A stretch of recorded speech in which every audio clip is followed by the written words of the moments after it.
Hello, everyone, and welcome back to another video.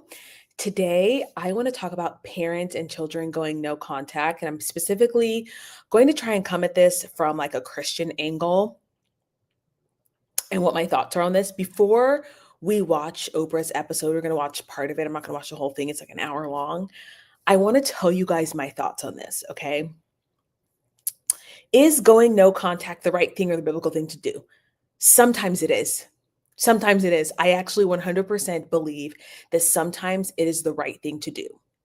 Here's when I believe it's the right thing to do. Number one, if it is a situation where it is abusive, and I mean genuinely abusive. If you cannot be around your parent without them lambasting and ridiculing you, after you have said, hey, I would love to have a relationship with you, but I will not have a relationship with you if you continue to talk to me disrespectfully. If you've done that several times and they continue to treat you like trash, it is totally appropriate to cut yourself off or to limit contact with them. Okay. Here's what I think is happening.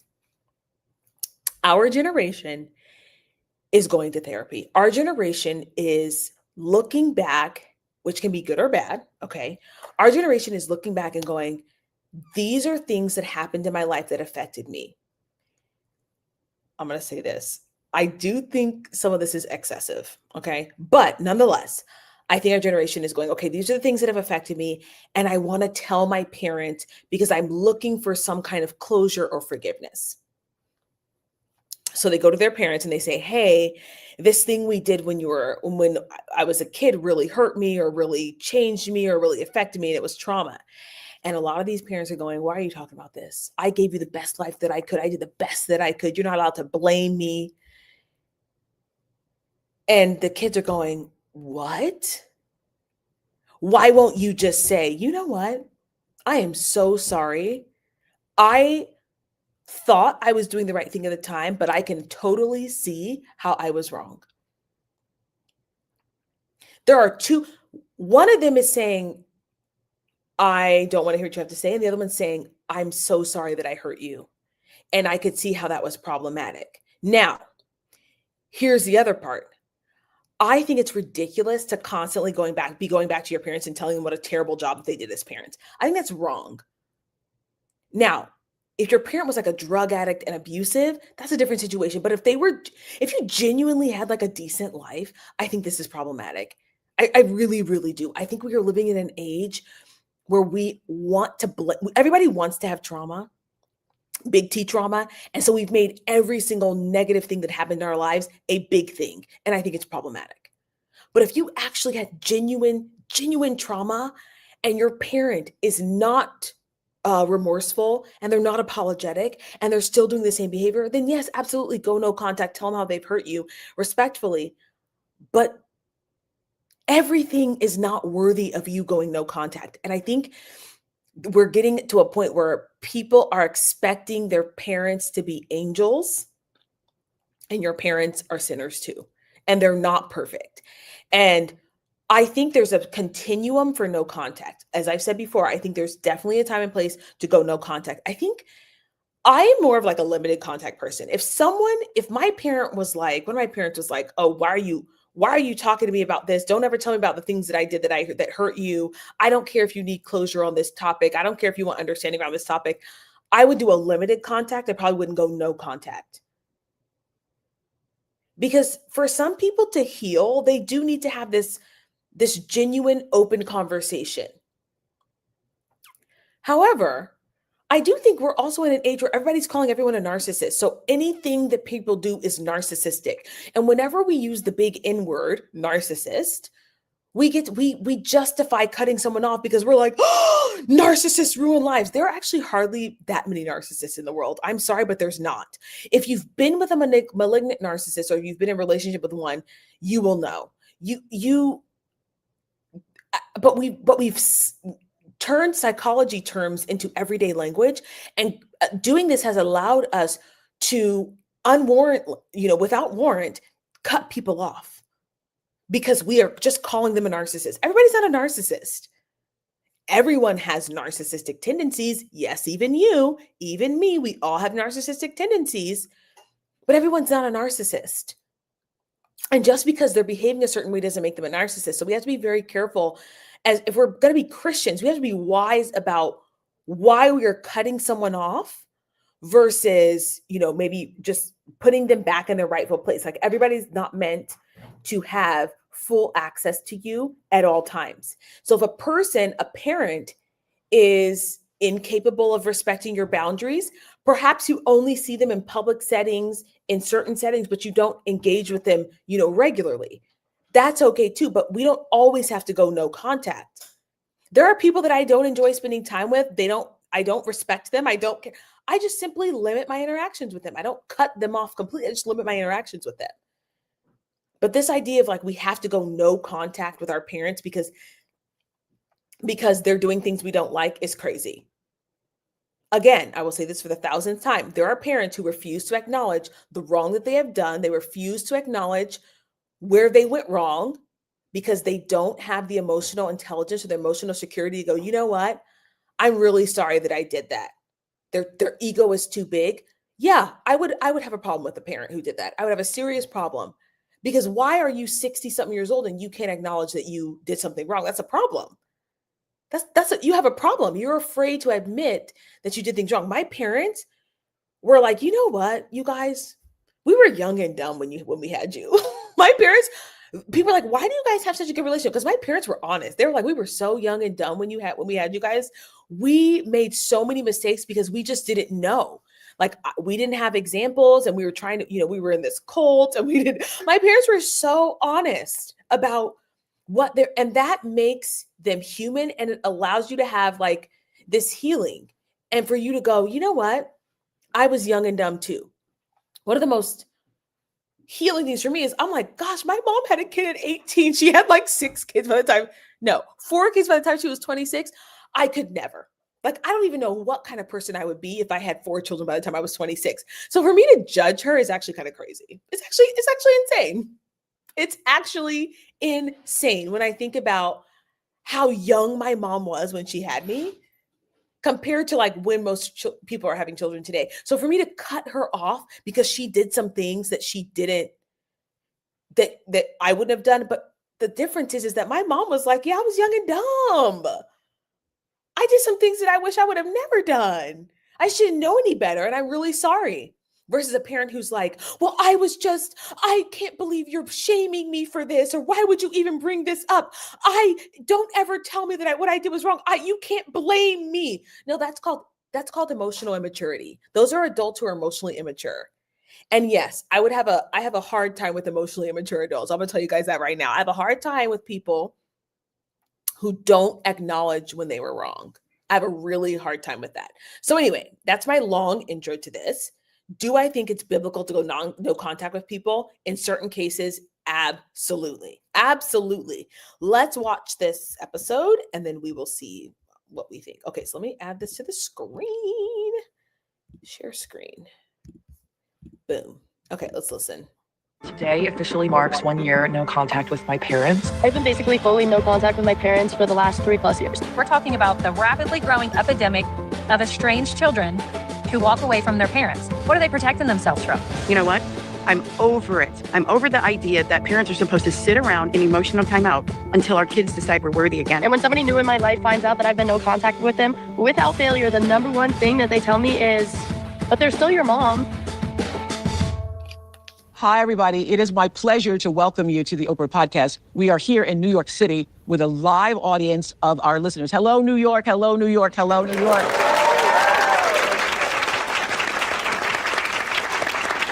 So maybe you all can relate in some way to this growing phenomenon known as going no contact. That's when a person cuts off ties to someone in their family.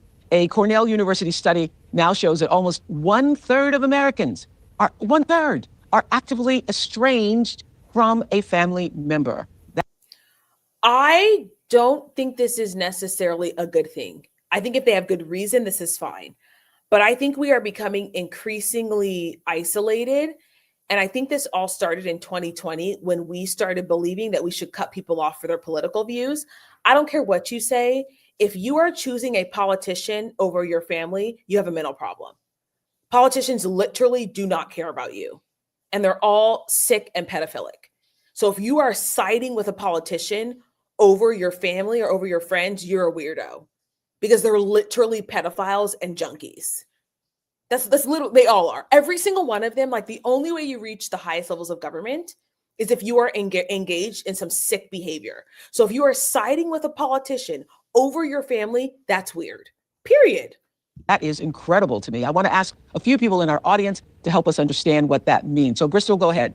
I have been no contact with my entire family for a year and a half now. No contact? No contact. Not a phone call, not a text, not a nothing? Nothing. For a year and a half now. Okay. Chris, how about you? It's been 4 years since I've had contact with my parents and my siblings. 4 years. Not a word. Not a word. Okay. And Kendall? I've been no contact with my 30-year-old son for 2 years. By your choice? By choice. Okay. So some experts believe that there's been a shift in how younger generations protect their mental health and their boundaries, or have an expanded view. Hold on. I hate, again, you guys know me. I despise how we use the word mental health as a weapon. People use that as a way to say, you can't talk to me, you can't do this. In schools, the kids started saying, my mental health, and that becomes, oh, your mental health, I can't talk to you. And adults doing this is actually sick. Just say you don't like the person. Just say I want to deal with them. Don't talk about your mental health, because what we've done is we've used that term as something that says, you cannot challenge me if I tell you it's my mental health. That's wrong. I'm sorry, but I don't care about your mental health. You're not depressed. You have a low tolerance for human beings. That's a you issue sometimes. Sometimes it's not, but sometimes it's a you issue. We have to stop using mental health as a non-starter.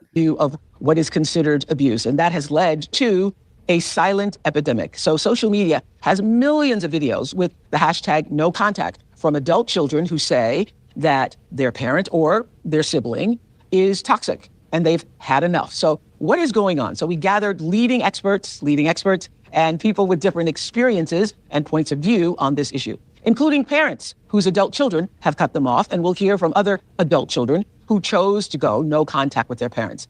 I know this is a tender, hot button topic. My hope is that we can open up the heart space and really listen. I'm not on anybody's side. I just want to hear what everyone has to say. So let's start by introducing Dr. Joshua Coleman, who's a psychologist and best-selling author of Rules of Estrangement: Why Adult Children Cut Ties and How to Heal the Conflict. Now, he's a frequent contributor to the Washington Post column, Ask a Therapist. Welcome, Dr. Coleman. Thank you for having me. So is this a new thing? Because, I mean, for many years of doing shows and talking to families from all over the country and the world, when there's a crisis, people just sort of figured it out or came together at Thanksgiving and had a big fight. But is this new? Yeah, I mean, there's always been estrangements, right? Forever there's been estrangements. But it's new the way we think about family. There's been a radical change in the way that we think about family. The old days of honor thy mother and thy father, respect thy elders, families forever, has given way to this much more of an emphasis on personal happiness, personal growth, my identity, my political beliefs. Listen, me. And I'm not saying that as advocating for abuse, advocating for, continuing to put yourself in situations where you're in danger. But listen to how self-focused that is, period. It is selfish. Like I can say two things, because two things can be true at the same time. I can both acknowledge that there are situations where you need to be estranged, and I can both acknowledge that this is becoming more popular because people are becoming increasingly selfish. Me. If I'm not happy all the time, it's all about me.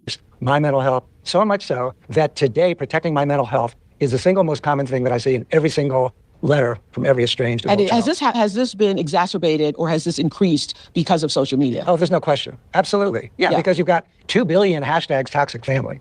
And everybody's got to, if you line up and you're an estranged parent, you're going to get onto a Facebook site. If you're an estranged adult child, you're going to probably get onto Reddit or something like that. And you're going to get support for your perspective. But these aren't people who actually know your parents or know your adult child. They're going to kind of tell you what you want to hear. So there's this very inflammatory reaction that people have as a result of it. And partly that happens because we become so divided as a society. People are kind of looking for their tribes because their tribes are, they don't have them anymore. We're lonely. We have rising rates of mental illness. Your tribe used to be your family. Your tribe used to be your family, exactly. And it still could if we figure out how to talk to each other. Well, it's so interesting because, I've been talking to people for a number of years, and I remember back in the day, meaning 80s, 90s, the aughts, the very idea of having a disagreement with your family and the very idea of divorcing your parent or removing yourself from a toxic situation was a foreign concept to people. But now it's like common understanding.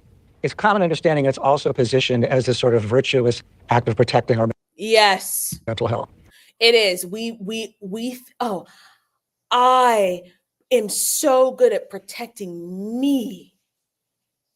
And so I'm cutting my family off. Look at how virtuous I am. Look at how much I've protected myself.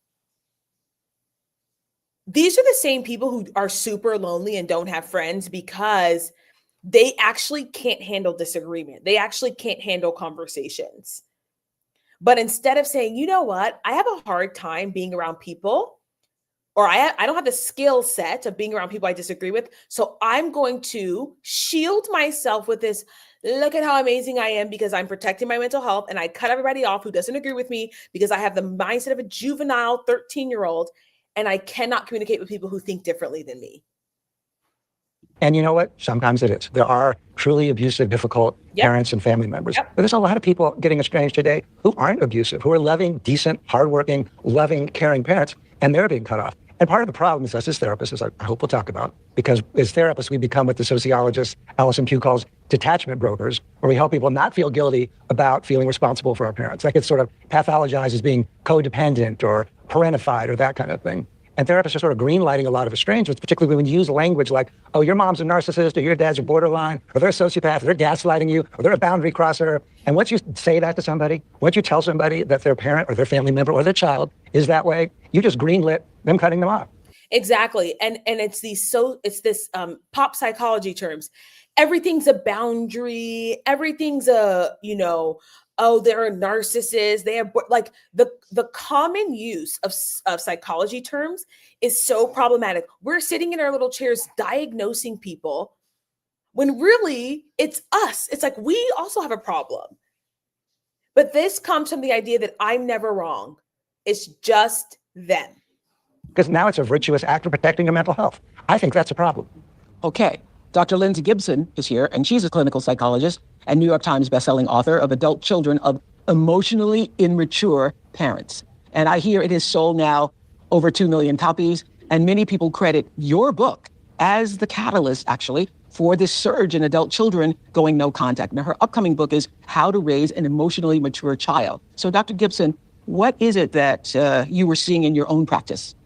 Yeah, as a psychotherapist, what I was seeing was people coming in not identifying the problem as being with their parents or their family members. Usually it was some other kind of stress. Could be work stress or friend stress, that kind of thing. And then about 3 or 4 sessions in, they would start talking about what was going on with the family, as sort of like their daily life stress. And from there, we would begin to get a picture of this old underlying tension that had been going on for a long time with the family. But very few people early in the day would come in and say, I have a problem with my mother, or I have a problem with my son. They would come in with some other life stress, and then we would get to the family issue. Is the family issue at the root of most things? Well, I don't know if it's at the root or whether it just resonates with what's going on now. It's very hard to tell. But what I found was that the coping mechanisms that they had learned to use with their parents, when their parents were either trying to control them or get them to do what they wanted, were being transferred to their current relationships or their work relationships. Could you give us some factors that you believe make it necessary to protect somebody's emotional health by going no contact? I mean, when you say to someone, or do you say to them, perhaps you should go no contact? Yeah, I don't say that. You don't say that? I don't say that. You let them decide Well, my job as a therapist is to help people come to their own conclusions. Well, not only come to their own conclusions, but I want them to be able to turn within and test out their own inner guidance. In other words, get back in touch with their own feelings and how things affect them. And lots of times when you've had a dominant parent, that ability to know what you actually feel and think has been messed with, okay? Because it becomes an issue of you love your parent by agreeing with what they see. So actually, no, I'm all about helping people to understand the dynamics of the relationship, how it's affecting them, and then they make the decision about what they want to do. Well, how do you talk to them? And a lot of times what happens is because people don't have the skill of, because it's very hard to heal in the same environment that made you sick. So I can see, and I'm going to say this, like, it is sometimes necessary to step away and go, okay, what do I really want? What then happens is a lot of people are online, chronically online, which is why I am so, like, when I have children, they will literally never be online unless it's for school, because you can literally find anybody and any group of people to agree with you. And it could be full on sin. Like, you can find any group of people who will justify your behavior. You, even if it's sinful, they will literally justify it trying to use the Bible, right? But sometimes what happens is people will go, like, limit their contact with their parents trying to heal, which is actually sometimes a good thing, because you have to be able to get your own voice and learn your own voice, right? So if you're around your parents and you kind of lose that, and then they never talk to them again. And that's the problem, because they think, well, this is so good, but are you really healed if you can't go back in that same environment and act differently? That's always the test for me. I'm actually healed when I can go back in that environment and it doesn't affect me. Now, of course, I'm not talking about like a mainstream abusive environments. I'm just talking about, like, oh, if your parents are domineering, can you go back in that environment and not let them control you? That means you're a fully functioning adult. A lot of people have emotionally immature parents. This past generation literally does not have the skills to be adults. Like, a lot of them do not have skills to be adults. They are not emotionally mature. They act, when it comes down to it, they're still little kids in grown people's bodies. They cry when their children don't call them. They act like babies. They don't know how to communicate their feelings. They throw tantrums. They say, "Oh, you're making me mad," to their, 30-year-old daughters and sons. They still treat them like children. So if you're really healed, you have to be able to go back in that environment and go, oh, I'm not that affected by your behavior anymore, because I have such a strong sense of self that I don't need to be away from you. To me, sometimes going no contact is actually running away from the problem, and you're never healed because you don't know that you know how to interact with them. Again, we're not talking about people who are like being about your emotionally immature parent, and how do you determine whether a parent is emotionally immature? Yeah. I really stay away from those terms in psychotherapy, because I'm not there. there. A whole book about it. I did write the book. When I'm coming to the lady. I'm coming to the lady who wrote the book about emotionally immature parents, okay? Absolutely. Whether you mention it or not in our session. Yeah. Right. But when I'm talking with them in the session, I'm describing behavior. They're describing behavior, and we're talking about the effect of those behaviors on them. Down the road, once they've read the book, then we might use that shorthand about emotional immaturity. But at the time, we're just trying to understand their subjective experience of that parent. Okay, I want to bring in Nedra Glover to WAB. Nedra is a licensed therapist and a relationship expert known as the Boundary Queen on social media. And she's the author of the New York Times bestseller, Drama Free, A Guide to Managing Unhealthy Family Relationships. And her upcoming book is The Balancing Act, Creating Healthy Dependency and Connection Without Losing Yourself. Welcome. I see you nodding here, and you're nodding for both of them. So what does that mean? Yeah, I mean, I think it's such a thin line between like what's appropriate and what's gone too far. Because as therapists, we do see our clients suffering. And as Lindsay mentioned, I don't say like you need to leave this relationship, but I might think like, I wonder how you will feel if you did. Because there's so much pain for so long. But you wrote that no contact is not the first option as much as a last resort. Yes. Yeah. Yes. And when is it a last resort, do you think? I think when you've assessed whether the relationship is safe, if you can handle the consequences of actually leaving that relationship, it's our work to help our clients determine, is the relationship just toxic or is it annoying? Are these some behaviors we can live with people? I'm curious if she'll ever say when you've tried things, because I think she's like, it's a last resort, but it's not for a lot of people. For a lot of people, no contact is a first resort because we're emotionally weak. We are also emotionally immature as children. So we don't know how to have difficult conversations with people. We just leave. We think it's too, like, a lot of people grew up in families where if you tell the truth, it's like, oh, it's so much. But like, I grew up in a family where we just speak honestly. So it's like, oh, actually that's wrong. And actually you hurt me when you did that. And actually, da, da, da, da. And if everyone's emotionally mature, you can say those things and you can be okay with saying those things. And if people get upset, you're not mad about them being upset.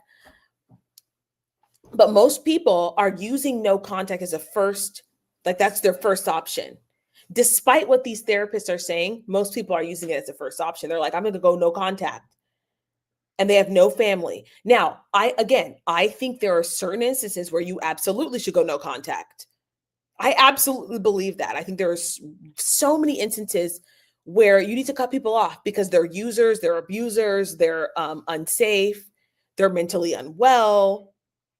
Yeah, there's absolutely that. But I like what Nedra said. Are they annoying or are they toxic? Because we started calling everybody toxic. You guys know we started doing that based on TikTok speak. We started calling everybody toxic. Are they toxic or are they annoying? Because why is it that you can't handle annoying? You're annoying too sometimes. You see what I'm saying? Like the lack of self-awareness is actually crazy. This goes to the, take the plank out your own eye before you put the speck in someone else's, that whole thing. And I'm not saying that you should stay in a relationship with people just because they're related to you. I'm not saying that. But the question is, am I really doing this from a place of necessity, or am I doing this because I'm too weak to handle the real conversation? Is it possible for us to have less contact instead of no contact? Have we set expectations? Are they even clear about a problem?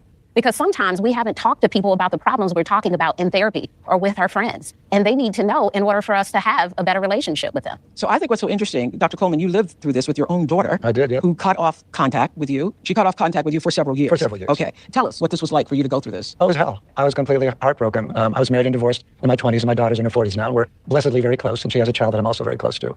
But she's in her early 20s, and she wanted to talk to me about what it was like growing up being in a blended family and how she felt, after I became remarried and had kids from my second marriage, which is my current marriage, and, how she felt in some ways neglected or like I didn't really have her back and in some ways unloved by me, which is very, very painful to hear that your own child say that. And at the time, of course, I responded defensively, angrily, explained myself, blamed other people. Yeah, and for some weird reason, it didn't really bring her back to me. I don't understand why.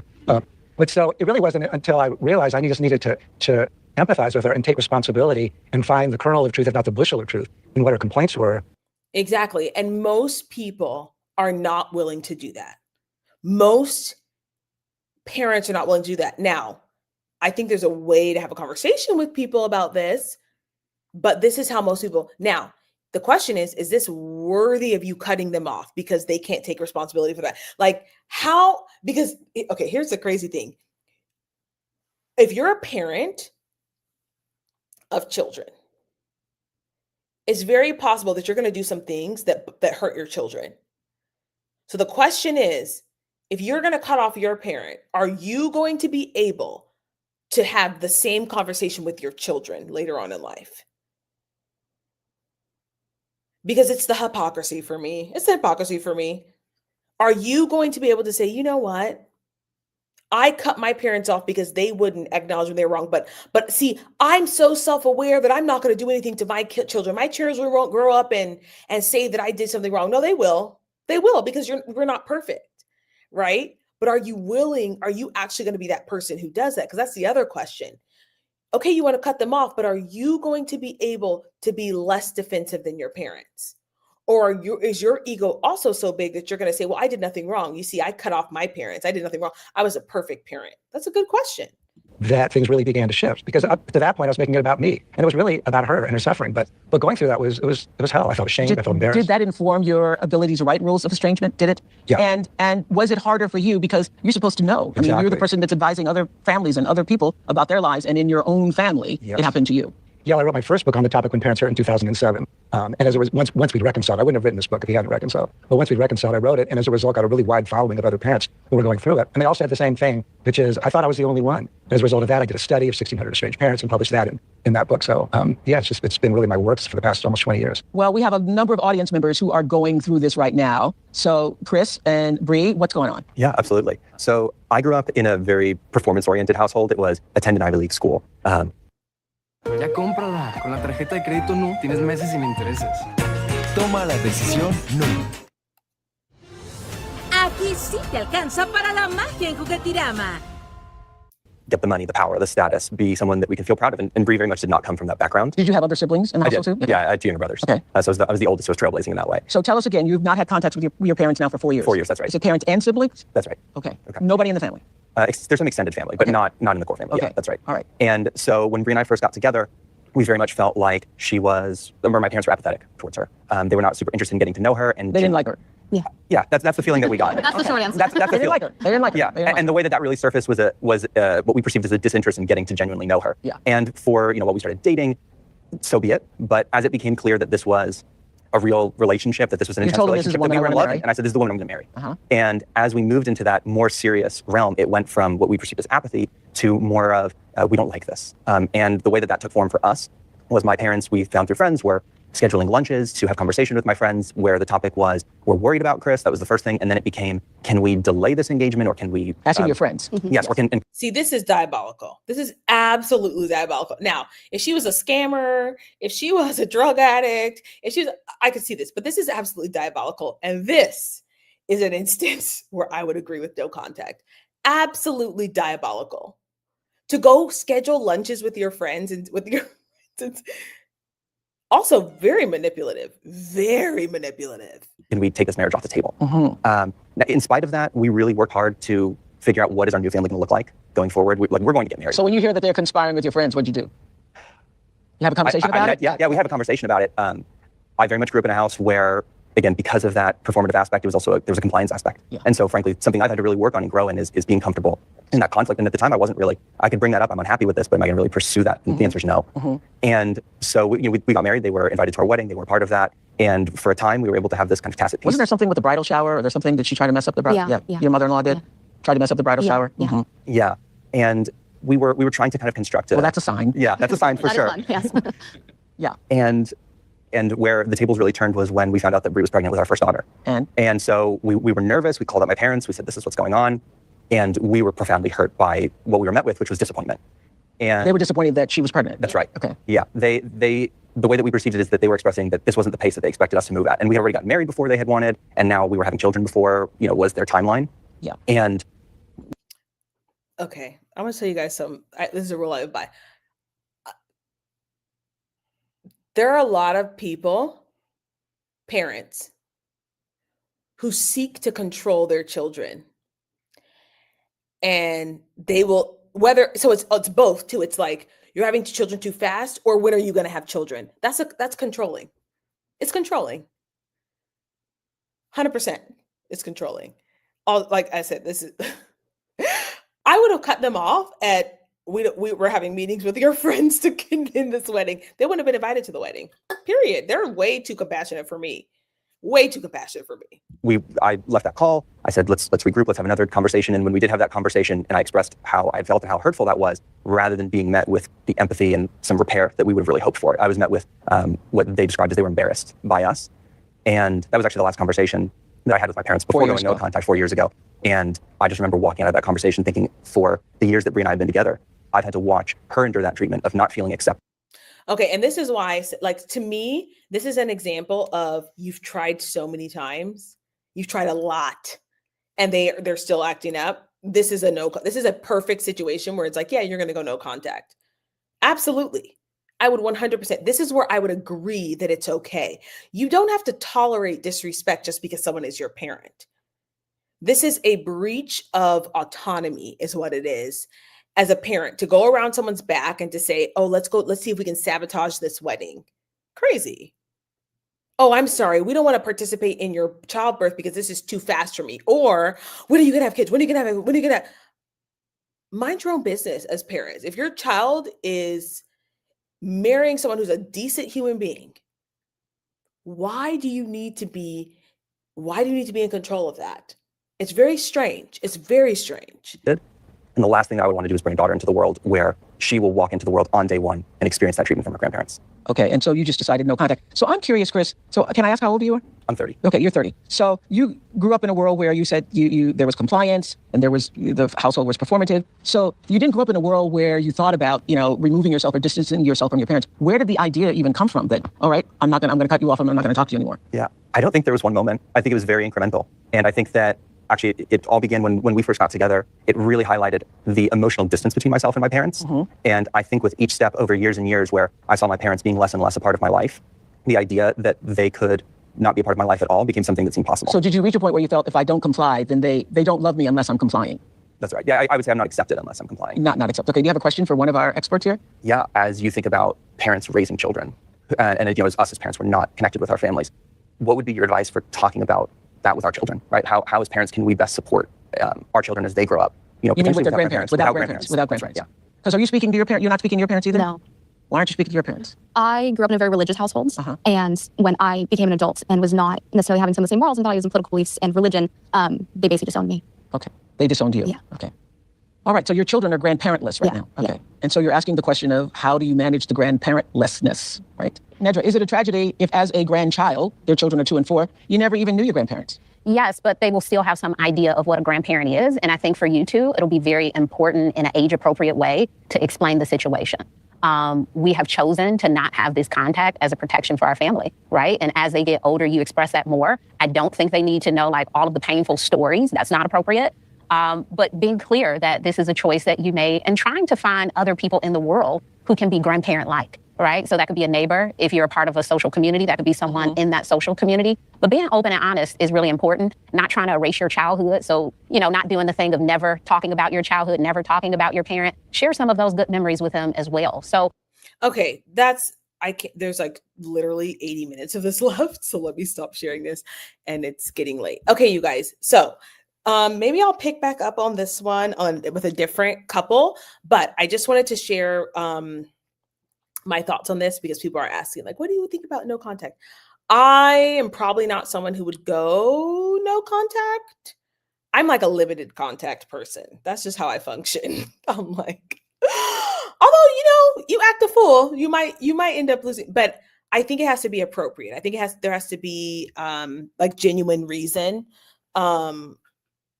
I will say that when I have children, there are people that I will like never let them spend time alone with because I just don't trust their morality. I don't trust their ethics. I don't trust their, so I think it's totally appropriate to keep your children from people who do not align with the vision that you want for them.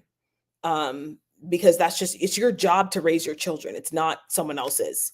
So if there's things that you want to shield your children from, which I think is completely appropriate because children are not meant to see everything, I think that's completely appropriate. All right, you guys, that is it for today's video. Don't forget to like, share, comment, and subscribe, and I'll see you guys in the next one. Bye.